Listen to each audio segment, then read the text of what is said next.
Hey guys, welcome back to Mr. Smith's Kitchen. Hopefully you caught the video this morning of me just ranting about a little bit of everything, kind of catching up on what's going on through the week and life in my world in general. But if you didn't, welcome if you're new. If you are a returning member of society in our neighborhood, glad you came back. So it's Wednesday night, and like I said in my earlier video, it's been really just hectic, crazy, busy. Christmas time and trying to get things done around the house.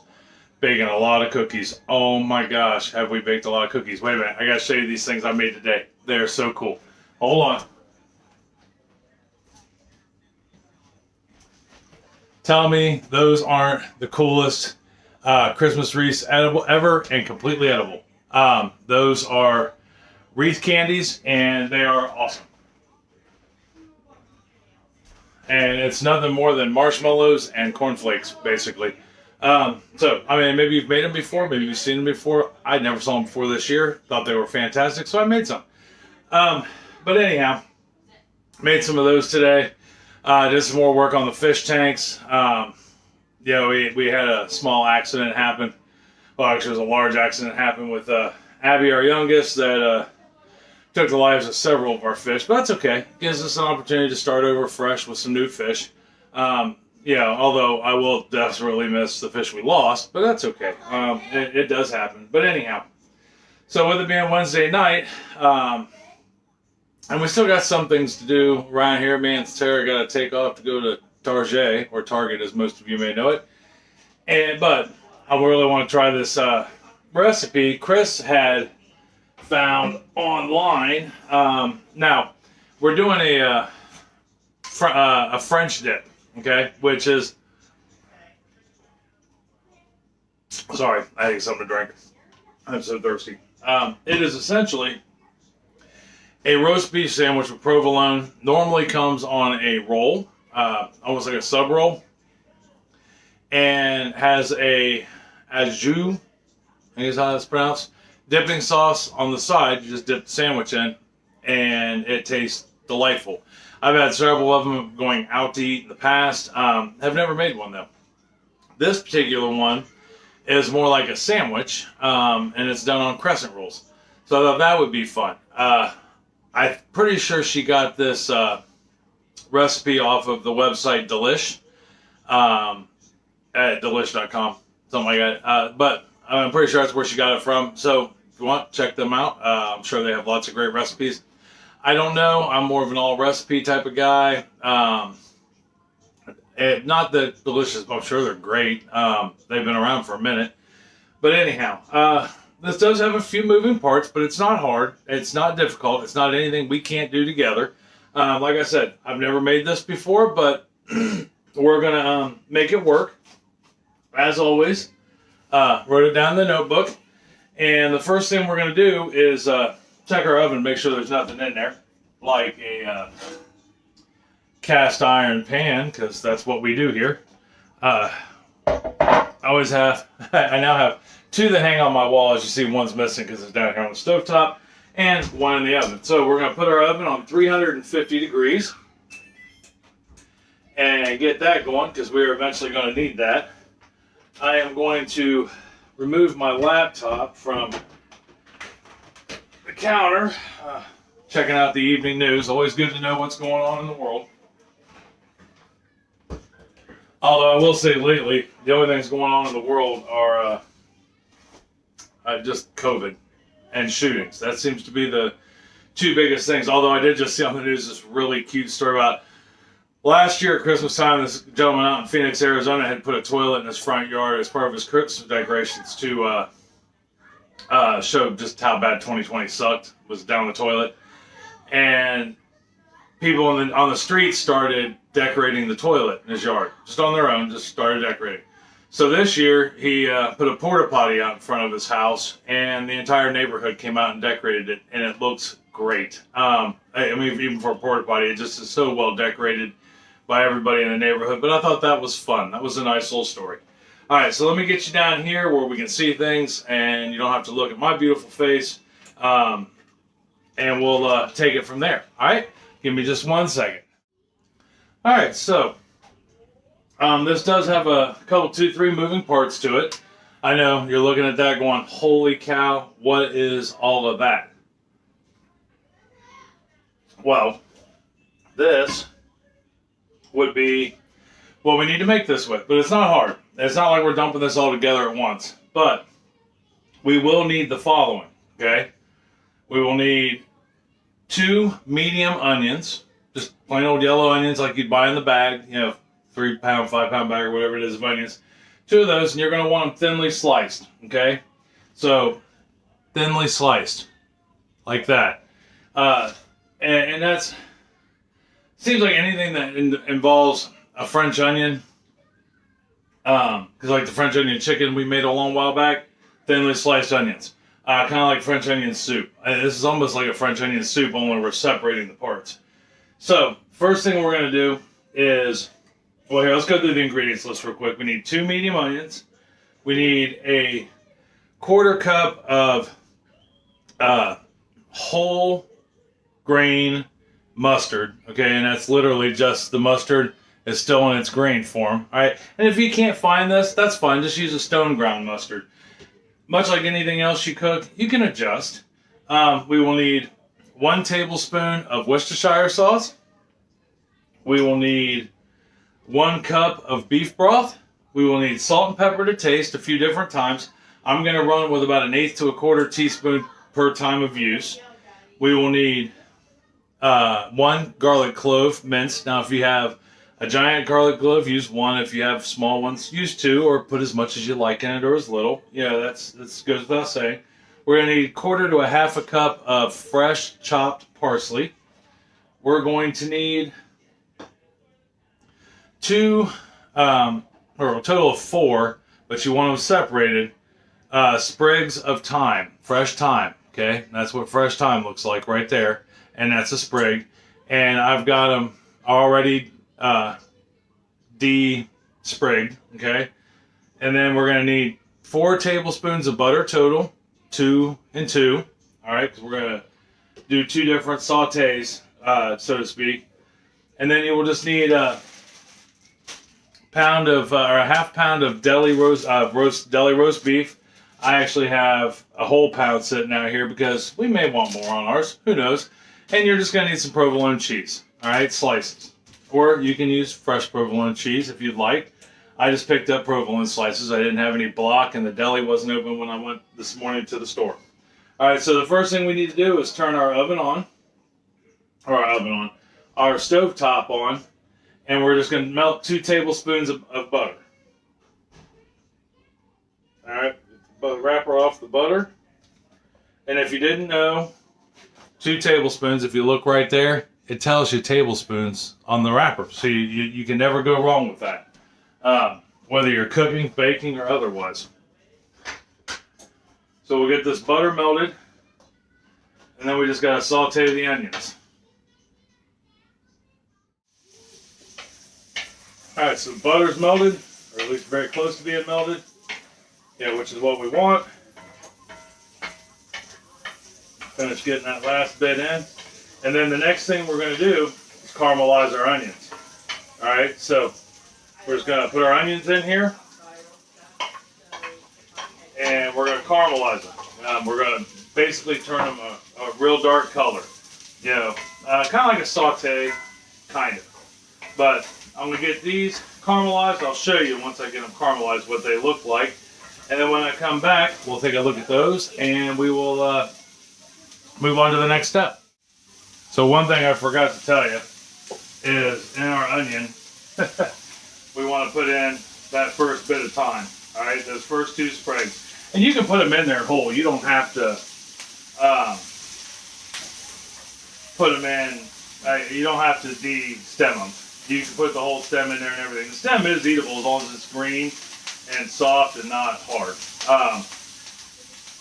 So like, for example, if I can get it back out of there, see how that's still very stemmy? That's edible. By the time it gets done cooking, it won't even be a stem anymore. All right, I'm gonna get these caramelized, and when I come back, we'll move on. All right, we are done caramelizing. That's really hot. Let me go ahead and get those into a separate bowl. We're going to take them out of here, place them in a separate bowl.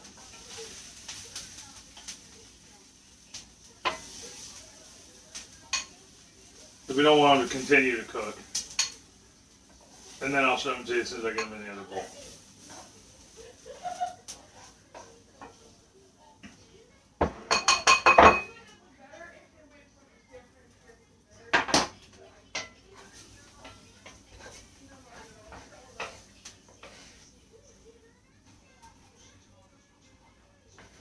So you're pretty much sauteing them, but you're kind of taking them to the next step. These would be good, like if you were making a bratwurst or an Italian sausage that you would buy at the fair, or anything like that.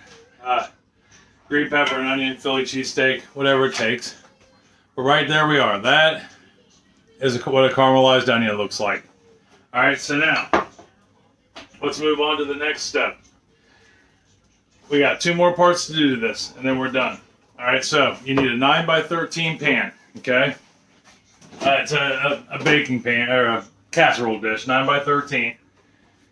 And we're gonna need a couple things of crescent rolls. Whoever's crescent rolls you like, whose ever are available at the moment. I know between the holiday season and, between Christmas being right around the corner and just shortages on stuff at the grocery store, which on that note, let's get back to work. It's hard to find anything. So, bakers can't be choosers, so to speak. But, if you can get the brand you like, grab it. And not that this brand is bad. I mean, I'm assuming. I can't tell you the last time I bought crescent rolls. So, we're going to take our crescent roll, we're going to unfold it. Okay? Stick it in the pan. And we're going to pull it out to meet the bottom of the pan. Alright? I don't know if you can see real well. May have to bring you in a little bit to see what's going on.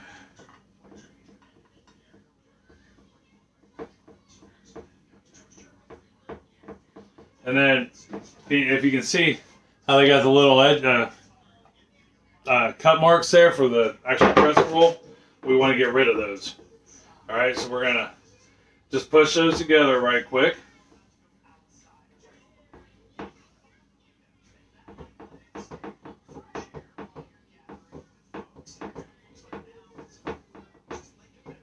There's that. Awesome, awesome, awesome. Then, so we get that all placed, and I pushed it out to where it'll meet the edges, so that way we're all the way good to go. Seams are pretty much pressed in. Very next step is take your mustard. In this case, it's our whole grain mustard, and whole grain not meaning like wheat or anything like that. It's mustard. In case you didn't know how mustard is a seed. And then they take the seed and they do all kinds of things with it. You can buy a stone ground mustard, which means they just took the seed and they put it between 2 stones and, ground it up and created mustard. Of course, they add things to it like vinegar and things like that. Like this one has stuff added to it. And then, you have completely processed mustard, which is your yellow mustard. Dijon usually has a little horseradish in it. But it comes down to what spices you use. There are a couple different mustard plants, out there that run with it. But we're going to spread this on there like such. And if you want more mustard on it, have at it. If you want less, have at it. The possibilities are endless. I mean, now a traditional French dip sandwich in and of itself has stone ground mustard on it, I do believe. At least the only ones I've ever had. Okay, so we got that spread on there. Now, if you can see, I left a little bit of space between the edge and what I'm putting on here. That way, as it bakes and cooks, it'll help seal it in and it'll make a better sandwich. It gives you one less point for it to squirt out with. So we got that. Good to go there. And then I'm gonna gently reach underneath of you. We'll grab our roast beef, which I did not open up yet at all. I wasn't horribly prepared, but most people aren't when they're in the kitchen, right? As much as this is a show, it's not a show. And we're gonna start with a half a pound. Now, this can be adjusted on, based on you. I'm probably gonna put more than a half a pound on this, only because it's roast beef, and we absolutely love roast beef. Yeah, so I'm gonna have to use more than a half pound. Not a whole lot more, but I actually bought 1.5 pounds just in case we really wanted to do it up, so to speak. But I think we're going to put a few more slices on there just because we can. What do you say? Although I think a half pound wouldn't be bad. Yeah, but sometimes more is good.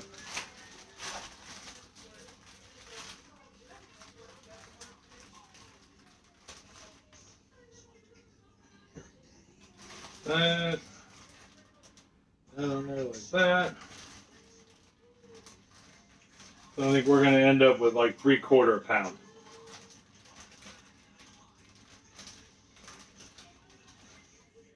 Like such. There we go. And then the next thing we're going to do is put our cheese in. Maybe, if I can get it open. Scissors. I'm really not prepared at all. That's all right. I'm keeping it real. This would be no different than if you were in your kitchen cooking. And if you tell me I'm wrong, you're a liar. Nobody is completely prepared in their own kitchen. I don't care what you say. So we gotta put this cheese on. Yep. Put mustard on top of dough, layer on the beef, place provolone on top, then onions.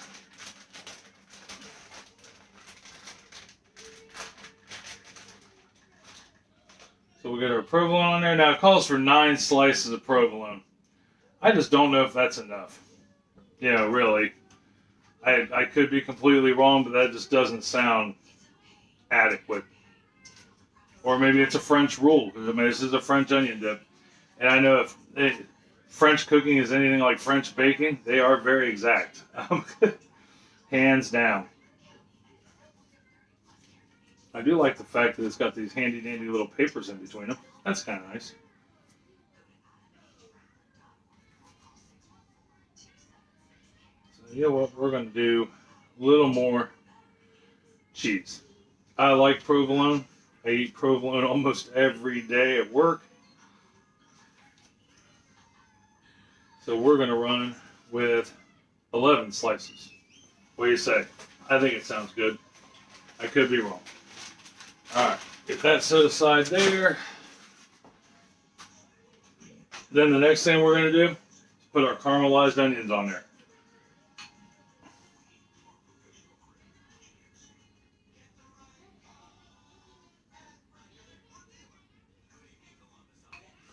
There's that. That.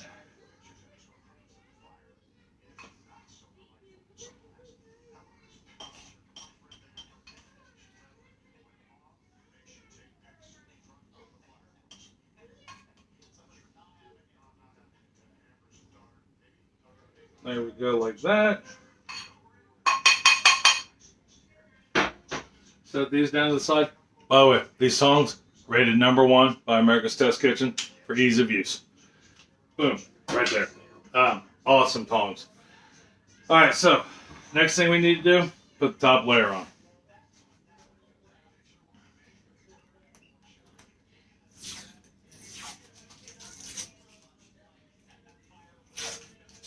Maybe if I can get the crescent roll open.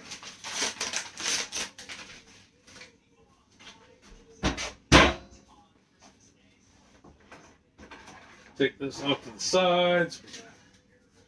Get our crescent roll out.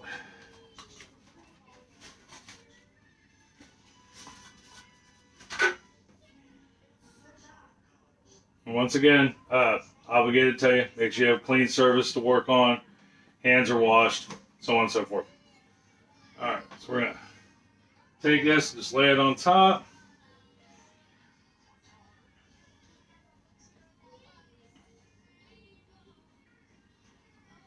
Spread it out, pull it to the edges, pinch the seams together a little bit, just like we did on the bottom. We're just doing it for the top.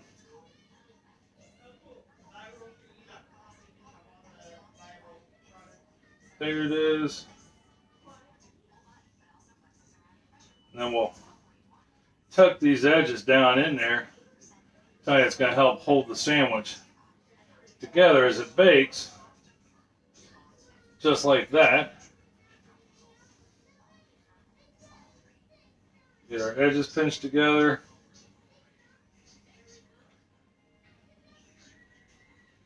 And I just remembered something I forgot, only because it's not in the ingredients list, so to speak, but I watched him do it on a video that I saw for this. But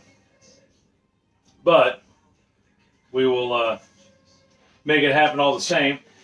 And that is a little bit of butter to put on the top of this. All right, so I'll be right back with some melted butter, and we'll put it on top of this and continue. All right, I'm back. Melted some butter. Takes all of like 15-20 seconds. So we're just going to take the butter and we're going to put it on top. This helps golden the crust, so to speak. We'll get butter on there. And it's just 2 more tablespoons, so you will need a total of 6 tablespoons of butter.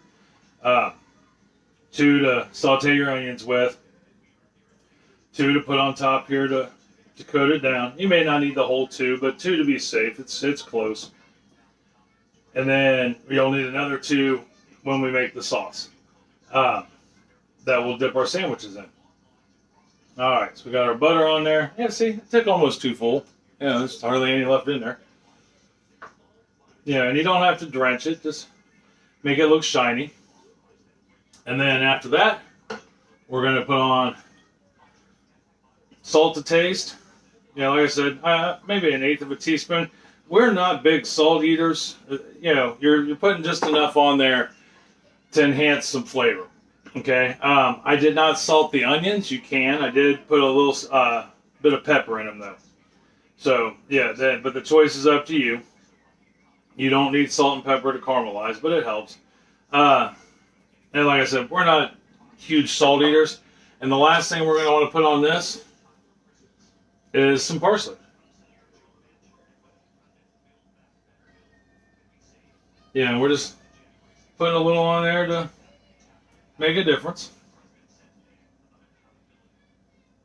Give it some color and some life. Parsley is actually really good for you. Yeah, not only is it good for you, but it'll keep your farts from smelling if you have gas. So that's all we're going to do with that. So what's our next step? So our next step is put this in the oven. We're going to bake this at 350 degrees. Like I said at the beginning, go ahead and preheat your oven to 350 degrees. And we're going to put it in there for 35 minutes. The roast beef is already done. So we're looking to melt the cheese and let that crescent roll bake. So when I come back here in just a second, we'll go ahead and get moving in on the sauce, the dipping sauce, hence the French onion dip. So we'll start working on the dip. It's a really good sauce. I think you'll enjoy it. So I'm going to go ahead and get this in the oven. Like I said, when I come back, we'll start working on that. All right, got that in the oven. Got some stuff cleaned up. So the next thing we need to do is make our sauce. All right, a jus sauce, a jus. Gesundheit. A jus, Gesundheit, get it? Anyhow, so let's get back down here to where the action's happening. And we'll make some sauce. All right. By the way, if you have cast iron, this would be kind of a good thing to use it for because of all this butter. Butter is always good for your cast iron. Just throwing that out there. So we got our butter in there, getting it melted. Pan's already hot. I'm using the exact same pan I used prior to. And I may put a little more than a cup of beef broth in here just because there's 4 of us eating, and I don't know if that's going to truly be enough sauce to satisfy us, but we'll see. We'll see. Yeah. Why not? We'll give it a shot. I know a 9x13 pan of basically really nice roast beef sandwiches is definitely going to do the trick. And things we'll have with this, you cook up some french fries, you can have some potatoes of any kind, you could have potato chips, you could anything. So we got our butter in there, going good. Now we're going to put our garlic in there, and when your garlic hits the pan, start stirring it. You want to keep it moving because if you don't, it will burn.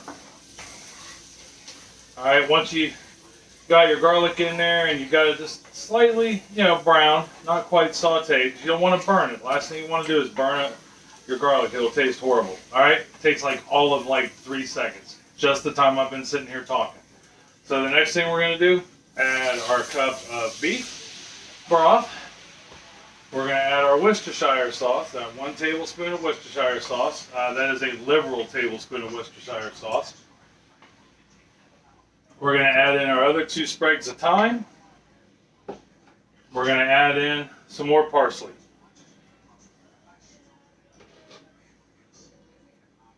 And then we're just going to bring this to a boil, which, as you saw, was already boiling. Oh. Yeah, I think we're going to add another half a cup of beef broth to this. I think is what's going to happen.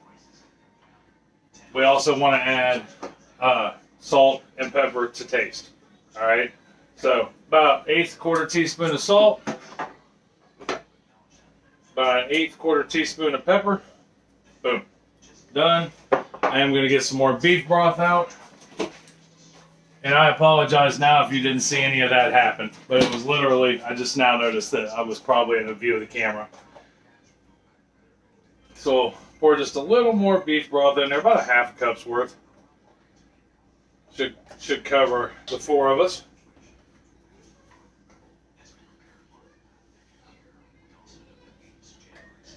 Like I said, we want to just bring this up to a boil, let all those flavors mingle for a little bit. Now, if you don't have fresh parsley, you don't have fresh thyme, and all you have is dried or powdered. But parsley, I don't think I've ever seen powdered. But let's say you have dry parsley, only use half of what I told you. So if we had a half a cup total of fresh parsley, I would use a 1/4 cup and use half of that on top of your sandwich, and the other half of that in your sauce. And then with the thyme, do half also. So 2 sprigs is roughly a tablespoon, so I would use a half a tablespoon, or even go as light as a teaspoon. And then the same with this. I would use a teaspoon of thyme with this. Dried herbs go a long way. So we want to make sure that you don't want to overpower. Remember, for the most part, everything's a balancing act. Now, my balance may not be your balance. I like thyme. I like garlic. I would probably use a little more garlic in this. Parsley, to me, is neither here nor there. So, it may not be something that I would want a ton of, but, what's in there is fine, as far as that goes. So, we're going to go ahead and get this up to a boil, let it boil for a minute, and then I'm simply just going to set it in a bowl and set it aside until our sandwiches are done in the oven. All right? Well, our 9x13 sandwich at the moment. So, when I come back, I will have this in a bowl, and I will have the sandwich out of the oven, and we'll do what's next. All right? See you in a sec. Well, we let her cook for bake in the oven for 35 minutes. Cook, bake, 35 minutes, and I pulled it out of the oven. And I let it sit here on the counter for 10 minutes, just like anything else that you make in an oven, or even on the stovetop for that matter. You should always let it rest for a minute.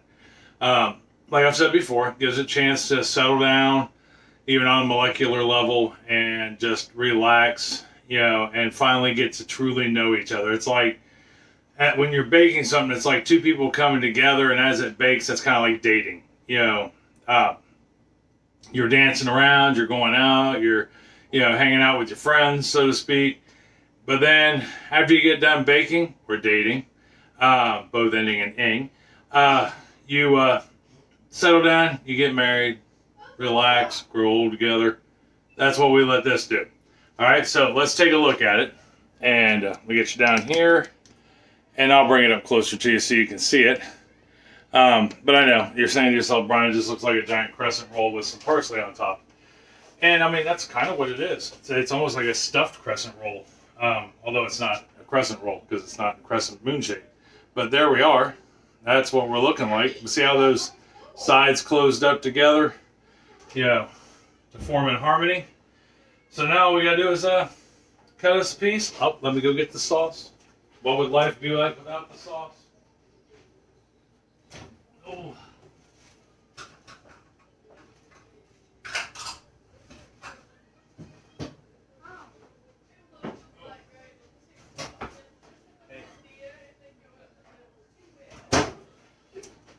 All right, got the sauce. Been keeping warm in the microwave. I don't know if that's proper, but it's proper in our house. We'll get a small cup here, give that a little stir. Now, I did try this sauce earlier for salt, and it's perfect. I would say about 1/8 of a teaspoon. So we're going to get a little bit of our sauce in a cup here. Set that to the side. I'll put this over here for right this second. And then we'll cut us a piece of the giant sandwich and have a little sandwich, so to speak. So we'll go about there. Looks good. Back there looks good.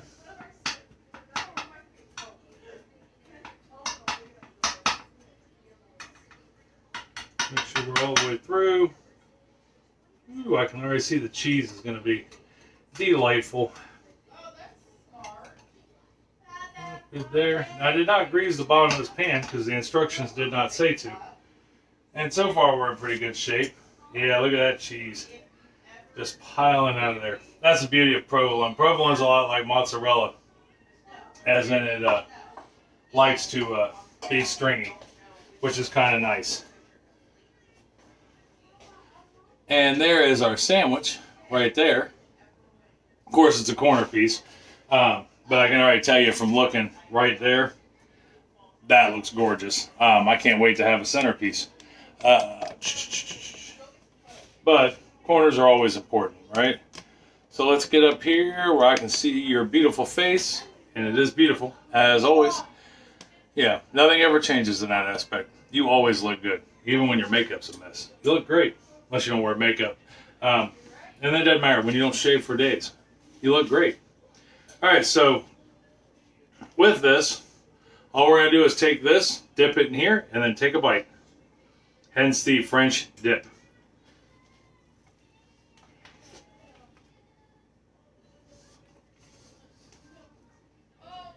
Oh. That is really good. Now, I will say, the crescent roll is a bit messy. It could be just because I took a corner piece. But the taste is to die for. Oh, that's good. That sauce is awesome. It tastes just like a jus sauce. A jus sauce. I'm probably butchering that word, by the way. But in my mind, that's what I remember it being. Just because, remember, it sounds close to a chew. But it's a jus sauce. So, definitely try this. I mean, realistically, I know this video is probably about, I don't know, 30 minutes, 35 minutes. But if you don't sit there and talk to the camera and you just make this, your prep time is probably maybe 10 minutes. in the oven for 35 minutes. Let it sit for 10 minutes. You're eating within about 45 to 50 minutes. Because reality, after you pull this out of the oven, you can set it straight on the table, and while you're setting plates and napkins, forks, whatever you're doing with it, it's doing its cool down thing, so it's edible, and everything's married. So that being said, decent weeknight meal, hands down. What to serve with this? Like I said, you could have any potato with it, really. You could do mashed potato. You could do fried potatoes. You could do French fries. You could do potato chips. Tonight we're doing tater tots. Remember, they got 5 minutes left in the oven. And yeah, a nice glass of iced tea would be that would definitely top this off. So give this a try.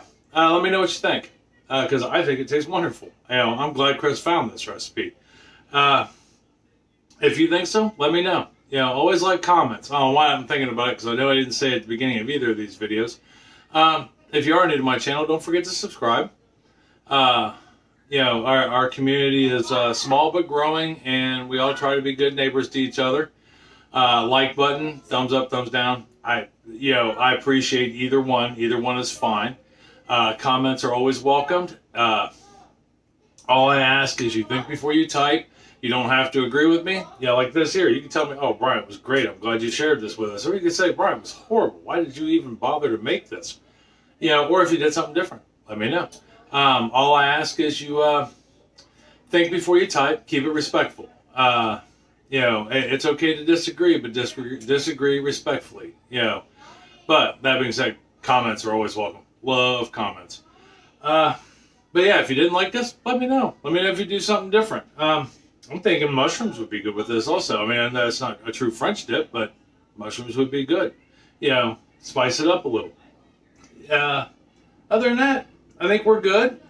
I don't know what we're going to bake tomorrow. I'm sure it'll be something cookie related, but, who knows? Who knows? I never know what tomorrow's going to bring. I know tomorrow I'm going to play a little more down with the fish, try to get some things taken care of. Maybe I'll show you some of the fish room before. Remember, I know I will. I'll show you the couple tanks, and I'll show you all 5 tanks. But we'll take a look at some of the fish and some of the tanks that don't have fish anymore, and why, and things like that. And then we'll move on to baking something. It'll be baking easy. I can almost guarantee. It might be another round of cookies. It might be, I got to do some pies tomorrow, so we may make some pies. We may revisit the cream pie. The sugar cream pie. Who knows what tomorrow's going to bring. Anyhow, I'm going to go put this on the table, but the French fries are going to come out in about 3 minutes, and have dinner with the family. I love you. I love you very much. And I mean that with all my heart. Tell somebody else you love them, and that you love them very much. Make a French dip croissant sandwich. Share it with a neighbor. Share it with a friend. Pick up some good conversation. Get to know each other a little better. So, you never know. Depending on the person, you might end up like this croissant sandwich. Start out dating and dancing, end up married. You never know. All right. I love you, and I will see you tomorrow for some serious baking. All right. Talk to you later.